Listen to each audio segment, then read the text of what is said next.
এই শোনো না গো, আমাদের পুতুল ডায়েরি চ্যানেলটি সাবস্ক্রাইব করে পাশে থাকা বেল আইকনটি বাজিয়ে দিও প্লিজ। আর গল্পটি ভালো লাগলে অবশ্যই লাইক কমেন্ট করে শেয়ার করে দিও। প্রাণেশা হতভম্ব হয়ে বলল, কি বলছেন মা? এত বড় কথাটা তাকে বলবো না। দেখো প্রাণেশা, এসব বললে ঘরে অশান্তি হবে। তুমি জানো না, রোজ রোজ এসব নিয়ে ঝামেলা পছন্দ করি না আমি। কিন্তু কিন্তু কিচ্ছুই না। কথা দাও প্রাণেশা, এসব কথা সুফিয়ানের কানে যাবে না। যদি যায় তাহলে কি হতে পারে এর কোনো ধারণা নেই তোমার। প্রাণেশা আর কিছু বলতে পারল না। এমনিতেও সে মানসিকভাবে ভেঙে গেছে। বিশ্বাসঘাতকতা যে কতটা আঘাত দেয় মনে, তা প্রাণেশা হাড়ে হাড়ে টের পাচ্ছে।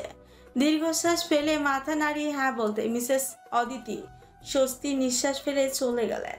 কিছুক্ষণ বাদেই প্রাণেশা উঠে বসল। মাথা ব্যথা করছে, তাই কাপড় চোপড় নিয়ে গোসল করে আসলো। দুপুর 2টা বাজে। নিজের মা বাবাকে একবার কল দিয়ে কথা বলে নিল, কিন্তু কিছুতেই মনটা ভালো হচ্ছে না। কিন্তু কেমন যেন অস্থির অস্থির লাগছে। প্রাণেশের হঠাৎ প্রশ্ন করল, এই অস্থিরতা কি সুফিয়ান কাছে নেই বলে একবার কল করে দেখবো? আরেক মনে ভাবল। কি মনে করবে সে? আবার নিজেই বলল, যা মনে করার করুক। মোবাইল হাতে নিয়ে সুফিয়ানের নাম্বারে কল করলো। কয়েকদিন আগে সুফিয়ান তার মোবাইলের নাম্বার সেভ করে দিয়েছে। এতে লাভই হয়েছে। প্রাণেশা ভেবে হাসল, কিন্তু হাসি বেশিক্ষণ টিকল না। সুফিয়ান রিসিভ করে গম্ভীর গলায় বলল, hello, doctor Sufiyan Tehzib speaking. How can I help you? Pranesha মিনমিন করে বলল, আমি প্রনেশা। সুফিয়ান হাতের মোবাইলটা আরেকবার চেক করলো। এতক্ষণ রোগী দেখে মাত্র ফ্রি হলো সে। সঙ্গে সঙ্গেই একটা কল এলো। ক্লান্ত হয়ে আর তেমন কিছু খেয়াল করেনি সে। নাম্বার সেভ না থাকায় বুঝতে পারেনি। সাথেই কণ্ঠ ভঙ্গি বদলে ফেলো সুফিয়ান আদুরে গলায় বলল, প্রাণ, শরীর ঠিক আছে তো? প্রাণেশা কৈফিয়ত দেওয়ার স্বরে বলল, শরীর ঠিক আছে। তাহলে কেন ফোন করলে? প্রাণেশা নার্ভাস হয়ে পড়ল। এখন কি বলবে? ফোন দিয়ে এখন বিপদে পড়ে গেল। কি বলবে এখন বুঝতে না পেরে রাগ দেখিয়ে বলল, কেন? ফোন দিলে কোনো কারণ থাকতে হবে। সমস্যা হলে রেখে দিচ্ছি, আর বিরক্ত করবো না। সুফিয়ান হো হো করে হেসে বলল, ওহো প্রাণ, তুমি এত বোকা কেন বলো তো? তোমার স্বামীকে তুমি যখন ইচ্ছে কল করতেই পারো। আমি মজা করছিলাম। প্রাণেশা কিছু না বলে চুপ করে রইল। সুফিয়ান বুঝতে পারলো কোনো কারণে প্রাণেশার মন খারাপ, তাই বলল, প্রাণ, জানো এবার আমরা কোথায় যাব? প্রাণেশা উৎসাহিত হয়ে বলল, কোথায়? ইন্দোনেশিয়ার বালিতে। আমি শুনেছি সেটা নাকি খুব সুন্দর জায়গা। শুধু সুন্দর না প্রাণ, বালিকে বলা হয় অন্তিম স্বর্গদান বা লাস্ট প্যারাডাইস। এখানে সৌন্দর্য চোখ ঝলসানোর মতন। এখানে কোথায় কোথায় ঘুরবো আমরা? বিভিন্ন দ্বীপ ঘুরবো। নুসা দুয়া বিচ, নুসা লেম্পগান আইসল্যান্ড, আরও আছে। সব ঘুরে দেখাবো তোমায়। প্রাণেশা উত্তেজিত হয়ে গেছে। ভেতরে ভেতরে নানান কল্পনা করছে। খুশিতে কত কত হয়ে বলল, ঠিক আছে, আপনি বাসায় আসুন, আমি আরো শুনবো। সুফিয়ান হাসতে হাসতে বলল, আপকে লিয়ে জান কোরবান। সন্ধ্যার আগেই ফিরবো। আর শোনো, ড্রয়ারে চকোলেট আছে, খেও। প্রাণেশা হ্যাঁ বলে ফোন রাখলো। খেয়াল করলো তার মনটা এখন খুব ভালো হয়ে গেছে। মুচকি এসে নিজ মনে বলল, লোকটা আমায় এত বোঝে কেন? প্রতিদিনের তুলনায় আজ একটু দ্রুতই ফিরে এলো বাড়িতে সুফিয়ান। মিসেস অদিতি ড্রয়িং রুমে বসে ম্যাগাজিন পড়ছিল। সুফিয়ানকে বাসায় আসতে দেখে ভয় পেয়ে গেলেন।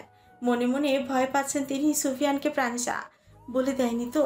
সে ভেবেছিল এসে তাকে সবার প্রথমে ধরবে সুফিয়ান। কিন্তু সুফিয়ান ভেতরে ঢুকে রুমের দিকে অগ্রসর হলো। তিনি হাঁপ ছেড়ে বাঁচলেন। যাক, প্রাণেশা তাহলে কিচ্ছু বলেনি। সুফিয়ান সিঁড়ি বেয়ে দোতলায় নিজের রুমে ঢুকতে দেখলো রুম ফাঁকা। ফ্রুকুচকে খানিক এদিক ওদিক তাকালো। ওয়াশরুমের দরজাও খোলা। তাহলে কি প্রাণ তাকে ছেড়ে চলে গেল ভেবে সুফিয়ানের মুখ হিংস্র হয়ে উঠল। এই মুখ যদি প্রাণেশা দেখে তাহলে হয়তো ভয় তার কলিজা বেরিয়ে যেত। সুফিয়ানের কপালের রগ টান টান হয়ে উঠল। রুম থেকে বেরোনোর জন্য উদ্যত হতে বারান্দা থেকে কিছু পড়ার শব্দ এলো। মাথা ঘুরিয়ে সেদিকে তাকাতেই দেখলো প্রাণেশা দোলনায় বসে দোল খাচ্ছে। সঙ্গে সঙ্গে নিজ মনেই ঠোঁট বাঁকিয়ে হাসল। প্রাণেশা তাকে ছেড়ে যদি যায় তাহলে সেই দিনই হবে প্রাণেশার শেষ দিন। বারান্দায় নিজের তীক্ষ্ণ দৃষ্টি নিক্ষেপ করে পিপির করে বললাম, প্রাণ, আমি তোমায় এমনভাবে নিজের সঙ্গে জড়াবো যে আমাকে ছেড়ে যাওয়ার পথ পেয়েও তুমি যেতে পারবে না, অথবা এই সুফিয়ান তোমায় যেতে দিবে না। হাস্যজল ভঙ্গিতে সেদিকে পা বাড়ালো সুফিয়ান। প্রাণেশা দোলনার ফাঁক গলিয়ে বাইরে মৃদুমন্দ হাওয়া উপভোগ করছিল। গায়ে গোলাপি রঙের সুতির ট্রেপেস, এক পাশে ওড়না জড়ানো, বাতাসে পিঠে বিছিয়ে থাকা চুলগুলো থেমে থেমে উড়ছে।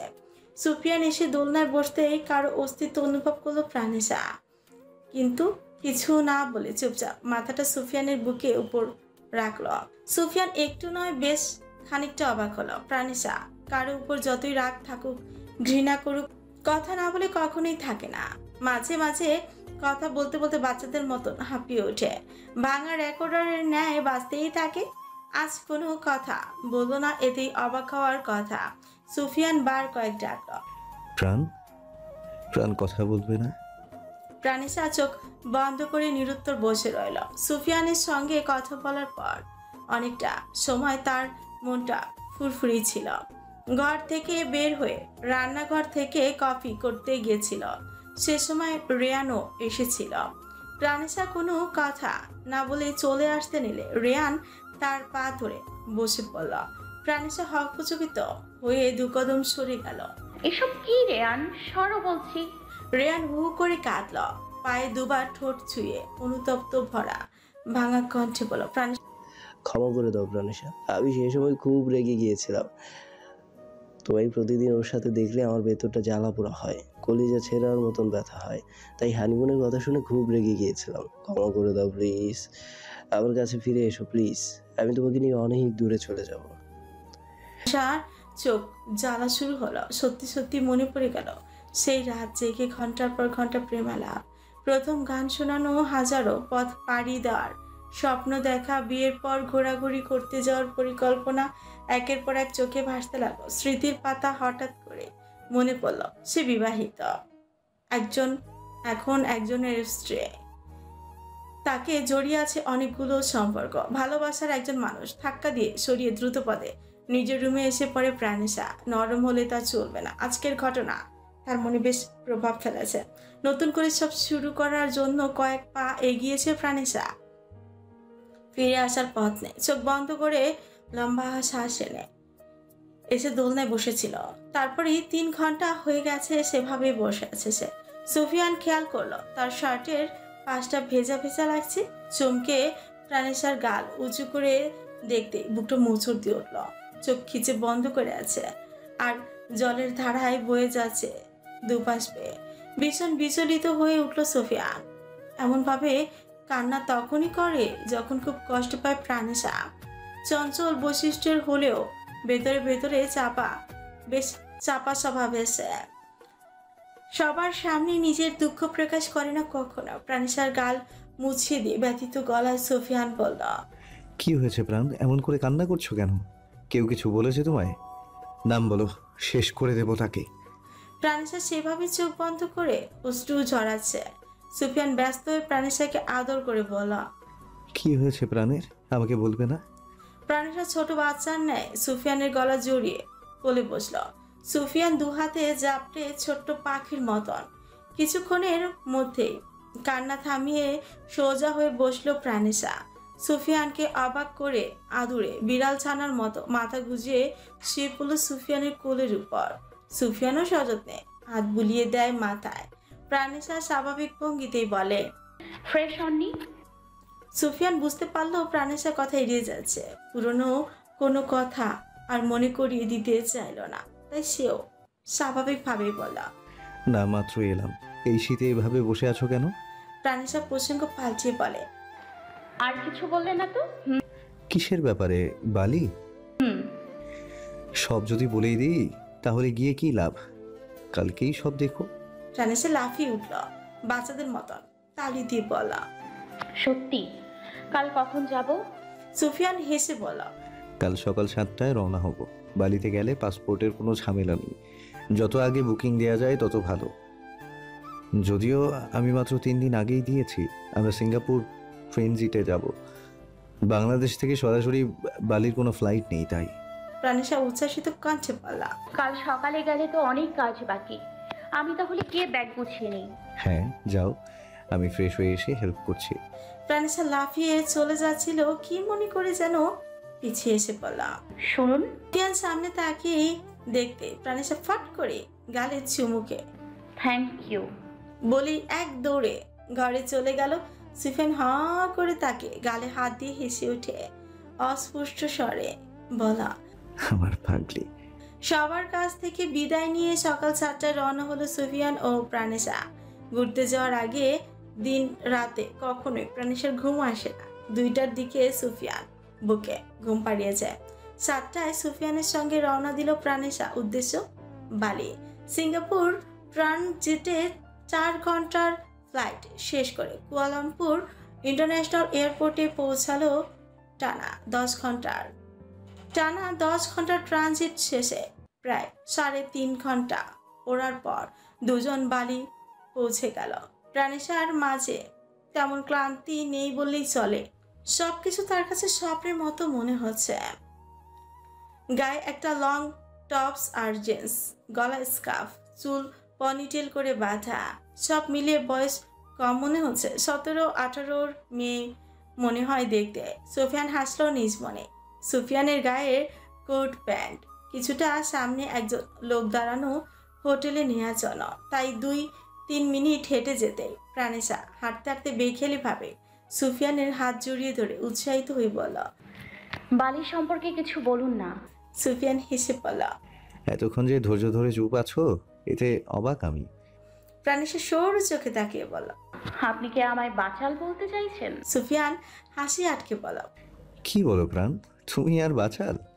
দুটো দুই প্রান্তের বস্তু। প্রাণেশা বুঝতে পারলো সুফিয়ান তার সাথে মজা নিচ্ছে। সুফিয়ানের হাত ছেড়ে দূরে গিয়ে হাঁটতে শুরু করলো। গাল ফুলে পিপির করে বলল, বদলোক, কাল থেকে বারবার জিজ্ঞেস করছি বলে ভাব বেড়েছে। আর জিজ্ঞেসই করবো না।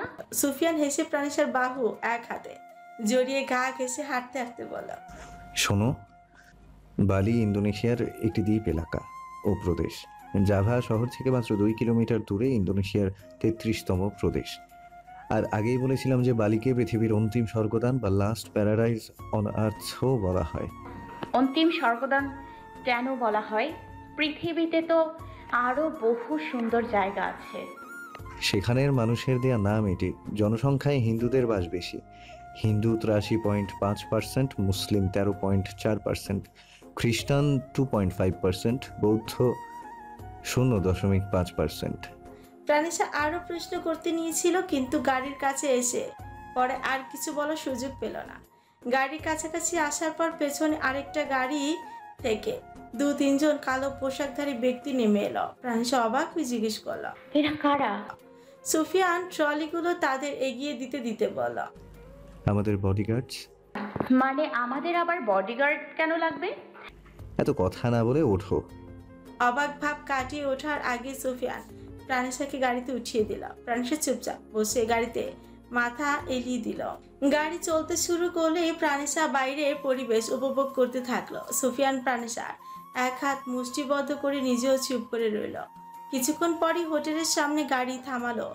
এত বড় হোটেল দেখে একই সাথে অবাক আর পুলকিত হয়ে উঠল প্রাণেশা। দ্রুত গাড়ির দরজা খুলে বাইরে বেরিয়ে আসলো। সুফিয়ান সানগ্লাস পরে গাড়ির বাইরে আসতে প্রাণেশা লাফ দিয়ে সুফিয়ানকে জড়িয়ে ধরল, উৎকণ্ঠার সঙ্গে বলল, thank you so much. Sufiyan মৃদু হেসে প্রাণেশার মাথায় হাত বুলিয়ে দিতে প্রাণেশা ছেড়ে দিল। প্রাণেশার হাত ধরে সামনে এগোতেই হুড়মুড়িয়ে একজন ব্যক্তি এসে দাঁড়িয়ে গেল, নাক মুখে একরাশ ভয় রেখা। সুফিয়ানের সামনে দাঁড়িয়ে লোকটার যে হাঁটু কাঁপছে তা ভালোই বুঝলো প্রাণেশা। সুফিয়ানকে হালকা হাতে ধাক্কা দিয়ে বলল, এই লোকের কি হাঁটু কাঁপার রোগ আছে? সুফিয়ান হেসে বলল, হ্যাঁ প্রাণ, তবে সব সময় না, ব্যক্তিভেদে এই রোগের দেখা মেলে। প্রাণেশা ভ্রু কুচকে বলল, বড়ই অদ্ভুত রোগ। লোকটা ভীষণ ভীত, তা দেখেই বোঝা যাচ্ছে। টিস্যু দিয়ে কপালে ঘাম মোছে, হাত পেছনে রেখে কাঁপতে কাঁপতে বলল, good morning sir. Good morning ma'am. Sufiyan ঠোঁট টিপে হেসে বলল, মিস্টার তনিম, আপনার এই ভীরু স্বভাব বদলান। আপনাকে মেনে তো ফেলছি না। তনিম জিহ্বা দিয়ে ঠোঁট ভিজিয়ে মনে মনে বলা। সেটাও বা অসম্ভব কি? আপনাকে তো দেখে সিংহর মূত্র ত্যাগ হয়ে যাবে। কিন্তু মুখে জোরপূর্বক হাসি ফুটিয়ে বলা। কি যে বলেন স্যার, সবকিছুই রেডি আছে। আপনার আর ম্যামের জন্য হোটেলের সবচেয়ে বড় রুমটা বুক করা হয়েছে। আসুন স্যার। সুফিয়ান প্রাণেশার হাতে এখনো ধরেই আছে। প্রাণেশা সবার এহেন কাণ্ডে বেশ হকচকিয়ে গেছে। পেছনে দাঁড়িয়ে থাকা 3 জন মোটা তাজা বডিগার্ডরাও এই ঠান্ডায় ঘেমে ভিজে উঠেছে। এইরকম হওয়ার কারণ কিছুতেই বের করতে পারল না সে, কিন্তু সন্দেহ রয়েই গেল। সুফিয়ান 3 তলার রুমটায় ঢুকে দরজা লাগিয়ে দিল। প্রাণেশা নরম তুলতুলে বেড দেখে বিছানায় গড়িয়ে পড়ল। সুফিয়ান গায়ের কোট খুলে পাশে হ্যাঙ্গারে রেখে বলা। প্রাণ, যাও আগে একটা হট বাথ নাও, অনেক বড় জার্নি হয়েছে। প্রাণেশার আরামের ঘুম পেয়ে যাচ্ছে, এখন আর উঠতে ইচ্ছে করছে না। মুখের উপর নরম বালিশ লাগে ঘুম ঘুম গলায় বলা। পরে। সুফিয়ান গায়ের শার্ট খুলে প্রাণেশার হাতে ধরে উঠানোর চেষ্টা করল। হালকা শক্তি দেওয়ায় প্রাণেশা দোল খাচ্ছে, হেসে বলা। বৃথা চেষ্টা, আমি ঘুমাবো। সুফিয়ান বুঝতে পারলো এভাবে কাজ হবে না। মুখে বালিশ থাকায় প্রাণেশা এখনো সুফিয়ানকে খালি গায়ে দেখেনি। সুফিয়ান বালিশ সরিয়ে প্রাণেশাকে কাছে টানতে প্রাণেশার চোখ মেল। উদাম গা দেখেই মুখ কুচকে ফেংচি কেটে পড়ল। নির্লজ্জ কোথাকার। সুফিয়ানের জ্বালা শেষমেশ না পেরে উঠে বসল। সুফিয়ানের দিকে তাকিয়ে পিড়পিড় করে বকতে বকতে ওয়াশরুমের কাচের গ্লাস ঠাস করে বাড়ি দিয়ে লাগিয়ে দিল। সুফিয়ান প্রাণেশার মেকি রাগে হেসে ফেলল। টেবিলের উপর থেকে সবচেয়ে দামি ওয়াইনের বোতলটা নিয়ে গ্লাসে ঢেলে দুটো আইস ঢেলে ব্যালকনির ফাঁক গলিয়ে বাইরের দিকে তাকিয়ে পান করতে থাকলো নীল চোখের সুপুরুষটি। গায়ে তার ছেলেদের লং নাইটে বোঝা যাচ্ছে মাত্রই ঘুম থেকে উঠেছে সে। সকালে উঠে 2 গ্লাস কড়া মদ্যপান না করলে তার পুরো দিনটাই পাঞ্চে হয়ে ওঠে। ব্যালকনির বাম দিকে নিজের সুবিশাল অভিজাত পূর্ণ কক্ষের দিকে বড় একটা ফ্রেমের দিকে তাকে পূর্ণ নজরে কিছুক্ষণ তাকালো সে। খোঁচালো সজারুর কাটার ন্যায় লম্বা চুলগুলোতে হাত বুলিয়ে নারী চিত্তের ফ্রেমের দিকে তাকিয়ে বলা। আপনাকে আমি এখনো ভুলিনি সুতোষিনী। আপনি যে আমার প্রতিটি নিঃশ্বাসে নিজের বিচরণ চলান। আপনার রূপে স্রোতে ধ্বংসাত্মক তাণ্ডব আমার 2 চোখের পাতায় এক হতে দেয় না। খুব শীঘ্রই আমার হবেন আপনি। সোনায় মোড়ানো ফ্রেমের ভিতর হাত বাড়ানো হাস্যজ্জ্বল নারীটির উষ্ঠে হাতের আঙুল ছোঁয়ালো সে। ফ্রেমের আরো ঘনিষ্ঠে এসে নারীটির গভীর ডাগর চোখের দিকে তাকিয়ে বলল। আধারে শ্রাবণ রাতে সে এসেছিল বলে জ্যোৎস্নারা হেসেছিল ঘরময় জুড়ে। প্রজাপতি এসেছিল দলবল নিয়ে, আজ সেই নেই বলে তারা যাবে চলে। সেও কি গভীর রাতে মোর নাম জপে। উত্তাল বাতাসের ধাক্কায় জামা কাপড় তাল মিলিয়ে উড়ছে, চুলগুলো মুখ ঢেকে দিচ্ছে বারংবার। 3-4 বার সরিয়ে দিয়েছিল প্রাণেশা, এখন আর বলছে না। মেরুত্তাপ ভঙ্গিতে টানটান হয়ে তাকিয়ে আছে সে। সকাল বাজে 8টা। দ্রুত ঘুমিয়ে পড়ায় চোখের পাতা থেকে নিদ্রা বিদায় নিয়েছে। হাত মুখটা ধুয়ে এক ড্রেসেই জানালার পাশে এসে দাঁড়িয়েছে। জানালায় কোনো গ্রিল নেই, তাই হাওয়ার বেগ বেশি। বাইরে কিছু বিদেশি মানুষের আনাগোনা দেখাই যায়। এসব দেখতে দেখতে পেছন থেকে 2টো হাত জড়িয়ে ধরল তাকে। চমকে পেছনে তাকাতে দেখলো সোফিয়া ঘুম ঘুম চোখে তাকিয়ে আছে। অধরে নিষ্পাপ হাসে, চুলগুলো এলোমেলো, পায়ে একটা ট্রাউজার, গায়ে কিছু পরেনি। প্রতিদিনই সোফিয়ান জামা করে ঘুমায়, কিন্তু প্রাণেশা এটা এখনো অভ্যস্ত হয়ে ওঠেনি। খালি গায়ে দেখে প্রাণেশা লজ্জায় চোখ ফেরায়। সামনে ফিরতে সুফিয়ান প্রাণেশার কোমরে হাত রেখে আলতো করে টেনে নিয়ে কপালে কপাল ঠেকাল। প্রাণেশা তাকাতে সুফিয়ান নিভু নিভু দৃষ্টিতে তাকিয়ে প্রাণেশার নাকের ডগায় চুমু খেল। প্রাণেশা চুপ পাকিয়ে পড়ল। নাকে কেউ চুমু খায়? সুফিয়ান বাদামি রঙের পৌরশালী ঠোঁট চেপে নেশা নেশা কঞ্চে বলল। আমি খাই। আমার সবচেয়ে ভালো লাগে তোমার নাক, ইয়ার, নোজ। প্রাণেশা মুখ কুচকে বলল। এই না, সিরিয়াসলি? সুফিয়ানের এমন মুখ কুচকানোটা ঠিক পছন্দ হলো না। আমাদের প্রিয় কোনো জিনিসকে যখন কেউ বলে ছি ওটাতে নোংরা জিনিস, তখন যেমন ওই মানুষটার কথা আমরা বিরক্ত হই, তেমনই কিঞ্চিত বিরক্ত হলো সুফিয়ান। প্রাণেশার হালকা নাকটা টেনে দিয়ে বলা, তোমার এই টার্কিশ নায়িকাদের মতো নাকটাই তো আমি প্রথম দেখে প্রেমে পড়েছি প্রাণ। এই নাকটাকে তুচ্ছ-তাচ্ছিল্য করার মতো স্পর্ধা করবে না। প্রাণেশার চোখ মুখে খেলে গেল প্রশ্নের বাহার। তার নাকের প্রেমে পড়েছিল সুফিয়ান, কিন্তু কবে? সুফিয়ানের কাঁধে এক হাত রেখে মুখ তুলে প্রশ্ন করল, আপনি প্রথম কবে দেখেছিলেন সুফিয়ান?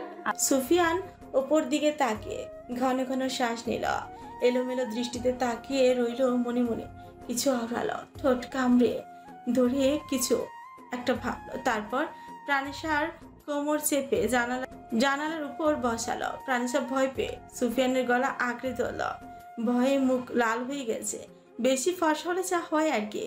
সুফিয়ান কোমর শক্ত করে ধরে বলল, পড়বে না, আমি আছি তো। প্রাণেশা ভয় ভয় চোখে তাকালো। সুফিয়ান হেসে বলল, বিশ্বাস নেই আমার উপর? প্রাণেশা বড় বড় শ্বাস নিয়ে বলল, আছে। সুফিয়ান প্রাণেশার হালকা ম্যাজেন্ডা চুলগুলো নিয়ে খেলতে শুরু করলো। প্রাণেশা টের পেল না যে সুফিয়ান তাকে প্রসঙ্গ ভুলিয়ে দিয়েছে। সুফিয়ান অদ্ভুতভাবে হেসে বলল, আমার যেমন তোমার নোজ পছন্দ, তেমন তোমার কি পছন্দ আমার? প্রাণেশা খানিক পর্যবেক্ষণ করলো সুফিয়ানের পা থেকে মাথা পর্যন্ত। চেহারার দিকে তাকাতেই মনে পড়ল রেয়ান নামক অধ্যায়ে। চোখ তুলে সুফিয়ানের দিকে তাকিয়ে এক ধ্যানে লক্ষ্য করলো সুফিয়ান আর রেয়ান দুজনই আলাদা ব্যক্তি, একদমই আলাদা। এই যে সুফিয়ানের ঠোঁটটা ভ্যানিলা আইসক্রিমের মতো চকলেট চিপস মিশে যে রং হয়, এমন রংটা রেয়ানের নেই। সুফিয়ানের চোখের মতো এত গাঢ় কালো বড় মনির ন্যায় লম্বা পাপড়িতে ঘেরা আখি যুগলের অধিকারী রেয়ান নয়। কণ্ঠ, চলাফেরায় রাজকীয় গাম্ভীর্যের ল্যাপটানো ব্যক্তিত্ব রেয়ানের মাঝে পরিলক্ষিত হয় না। প্রাণেশা খেয়াল করলো এত মনোযোগ দিয়ে সে রেয়ানকে কখনো লক্ষ্যই করেনি। সুফিয়ানের সব কিছুতেই প্রাণেশা মুগ্ধ হলো, কিন্তু তুখর দৃষ্টি কি আটকালো সুফিয়ানের গলার অ্যাডমস অ্যাপেলের খানিক নিচে লাল কালোর সংমিশ্রণে তৈরি মাঝারি তিলে। ছেলেদেরও বুঝি এমন আকর্ষণীয় তিল হয়? প্রাণেশা বড় চোখ কিলে নিল। তার মনে হচ্ছে সে এক ক্ষুধার্ত পায়, আর সামনে রাখা তরতাজা মাংসের বড় এক খণ্ড। উপলব্ধি করল সে সবকিছু ঊর্ধ্বে তার ওই তিলটাই সব থেকে ভালো লাগলো। ভীষণ লোভনীয় মনে হলো প্রাণেশার। গলা শুকিয়ে চৌচির হয়ে এলো, ছুঁয়ে দিতে ইচ্ছে হলো নিকট হাতে। না, এমন নির্লজ্জের মতন কাছে কখনোই করবে না। ভেতরের হাসফাস অস্থিরতা সুফিয়ান ধরে ফেলল, মুচকি হেসে বলল, বললে না যে? প্রাণেশা চোখ মুখ খিচে এক লাফে নিচে নেমে গেল, বাচ্চাদের মতন দুই হাতে জামা কাপড় ঝেড়ে পোকা হাসল। তারপর ঘড়ির দিকে তাকিয়ে বলল, আপনি না বলেছিলেন আমরা নুসা লেম্পগান আইসল্যান্ড যাব? সুফিয়ান হাত ভাঁজ করে দেয়ালে হেলান দিয়ে পড়ল, যাবো তো, রেডি হও, 1 ঘন্টার মাঝেই বের হব। প্রাণেশা দ্রুত পায়ে জামা কাপড় নিয়ে ওয়াশরুমে গেল। ভুলক্রমে হাতের একটা জামা নিচে পড়ে রইল। সুফিয়ান প্রাণেশার অস্থিরতায় হাসল, জামাটা উঠিয়ে দিতে দিতে বলল, এমন দ্রুত করছো কেন? প্রাণেশা হাতে থেকে জামাটা টেনে নিয়ে যেতে যেতে পিড়পিড় করে বলল, ছেলেদের জন্য বোরকার মতন কিছু থাকার ব্যবস্থা করা উচিত। ছেলেদেরও মাঝে মাঝে মাথা ঘুরিয়ে দেবার রূপ থাকে, যা আমার মতন দুর্বল হার্টের মেয়েদের জন্য ভয়ঙ্কর, অতি ভয়ঙ্কর, অতি তীব্রকর, অতি তীব্র ভয়ঙ্কর। সুফিয়ান বোকার মতন সেদিকে তাকে হাঁ করে বলা, আমার রূপ ভয়ঙ্কর। অস্ট্রেলিয়ার রং তুলি ছোঁয়া সাদা কাগজে যেন প্রাণ পেয়ে জীবন্ত হয়ে উঠেছে। হাতে নীল রঙে রাঙিয়ে আছে পেন্টিং স্ট্যান্ডটায় বসানো বড় কাগজটা দেখা যাচ্ছে। সমুদ্রের জলে ভেসে আসছে এক কিশোরী মেয়ের শরীর। সমুদ্রের তীরে দাঁড়িয়ে দুই উচ্ছল যুবক, দুইজনের দৃষ্টি সেদিকেই নিবদ্ধ। নীল টি শার্ট পরিহিত যুবকটির হাতে একটা পেন্সিল, দ্বিতীয় জনের গলায় ঝুলানো বাদামি একটা গিটার। মেয়েটার দেহ এদিকেই ভেসে আসছে। শেষের দিকটায় মাটির রং দেয়ায় আগেই পুরুষটি পেছনে তাকালো। দরজার বাইরে থেকে ভেসে আসছে হালকা চেঁচামেচির আওয়াজ। হাতের রঙের প্লেটটা সাইডে রেখে টিস্যু নিয়ে হাতটা মুছে ইউসমিতে ছুঁড়ে ফেলে দরজা খুলে দিল। খুলতেই দেখলো হাঁটুর সমান একটা ড্রেস পরে হাই হিলের ফর্সা টলটলে শরীরে একটা মেয়ে দাঁড়িয়ে আছে, তার তথাকথিত গার্লফ্রেন্ড। আর আড়ালে পঞ্চম। নীল চোখের পুরুষটি ফ্রুকুচকে বলা, কি হচ্ছে এসব? স্যার, ম্যাম বারবার আপনার রুমে যেতে চাচ্ছিলেন। আপনি তো কাউকে ভেতরে যেতে মানা করেছেন, তাই ম্যামকে মানা করছিলাম। ঘরের মেয়েট বলল। সামনে দাঁড়িয়ে থাকা ব্রাউন কাঁধ পর্যন্ত স্ট্রেট চুলের মেয়েটা এগিয়ে এসে পুরুষটির গায়ের সাথে লেপটে গেল। ন্যাকা কান্না করে বলা, do you know how much I miss you if. পুরুষটি মেয়েটির দিকে তাকিয়ে বলা, গো টু ইউর ওয়ার্ক। বলেই মেয়েটিকে ঘুরিয়ে ঘরে ঢুকিয়ে দিল। দরজা লাগিয়ে বলা, Hazel, what kind of behaviour is this? Hazel নাক টেনে বলা। If I love you. পুরুষটি সূর্যোদয়ের মতো করে বলা, কতবার বলেছি আই অ্যাম ইভানন, Tehzib not Eve. Hazel Australian মেয়ে হওয়ার আগে বাংলা বুঝতে পারতো না, কিন্তু ইভানানের সংস্পর্শে এসে বাংলা বলতে না পারলেও বুঝতেই ঠিকই পারে। ইভানানের কাছে এসে শার্টের বোতাম খুলতে খুলতে বলল, Whatever. Now I want you very close. এক হাতে প্রাণেশাকে জড়িয়ে আরেক হাত পকেটে গুজে হাঁটছে সুফিয়ান। প্রাণেশা বেজায় খুশি, এক্সাইটমেন্টে তার হাত পা কাঁপছে। অনলাইন ম্যাগাজিন, টিভি নিউজ, বিভিন্ন জায়গায় নুসা লেমকান আইসল্যান্ডের সৌন্দর্যের বিস্তারিত শুনেছে। বিশ্বাসই হচ্ছে না তার যে আজ সেও এই জায়গায় ঘুরবে, হাত দিয়ে ছুঁয়ে দেখবে। প্রাণেশার মনে পড়ল 2 বছর আগে একদিন রিয়ানকে বলেছিল বালিতে তাকে ঘুরতে নিয়ে যাওয়ার। ভেতরের দীর্ঘশ্বাসকে ভেতরে রেখে মুখে হাসি চেটে নিল। সে প্রাণপণে চেষ্টা করছে রিয়ানকে মস্তিষ্ক থেকে দূরে রাখতে, কিন্তু সবচেয়ে বড় বাধাই হলো মুখ অবয়ব। দুইজনের চেহারায় এক হওয়ায় কিছুক্ষণ বাদে মনে পড়ে যায়। তবে এখানে এসে প্রাণেশা আবিষ্কার করেছে নতুন সুফিয়ানকে। ভালোবাসা, কেয়ার, আবদার, পজিটিভনেস সবকিছুতে নতুনভাবে প্রেমে পড়েছে প্রাণেশা। তবে ওভার পজিটিভনেস কিঞ্চিত বিরক্ত হচ্ছে প্রাণেশা। এই যেমন হোটেল থেকে বের হওয়ার সময় প্রাণেশা জিন্স শার্ট পরেছিল।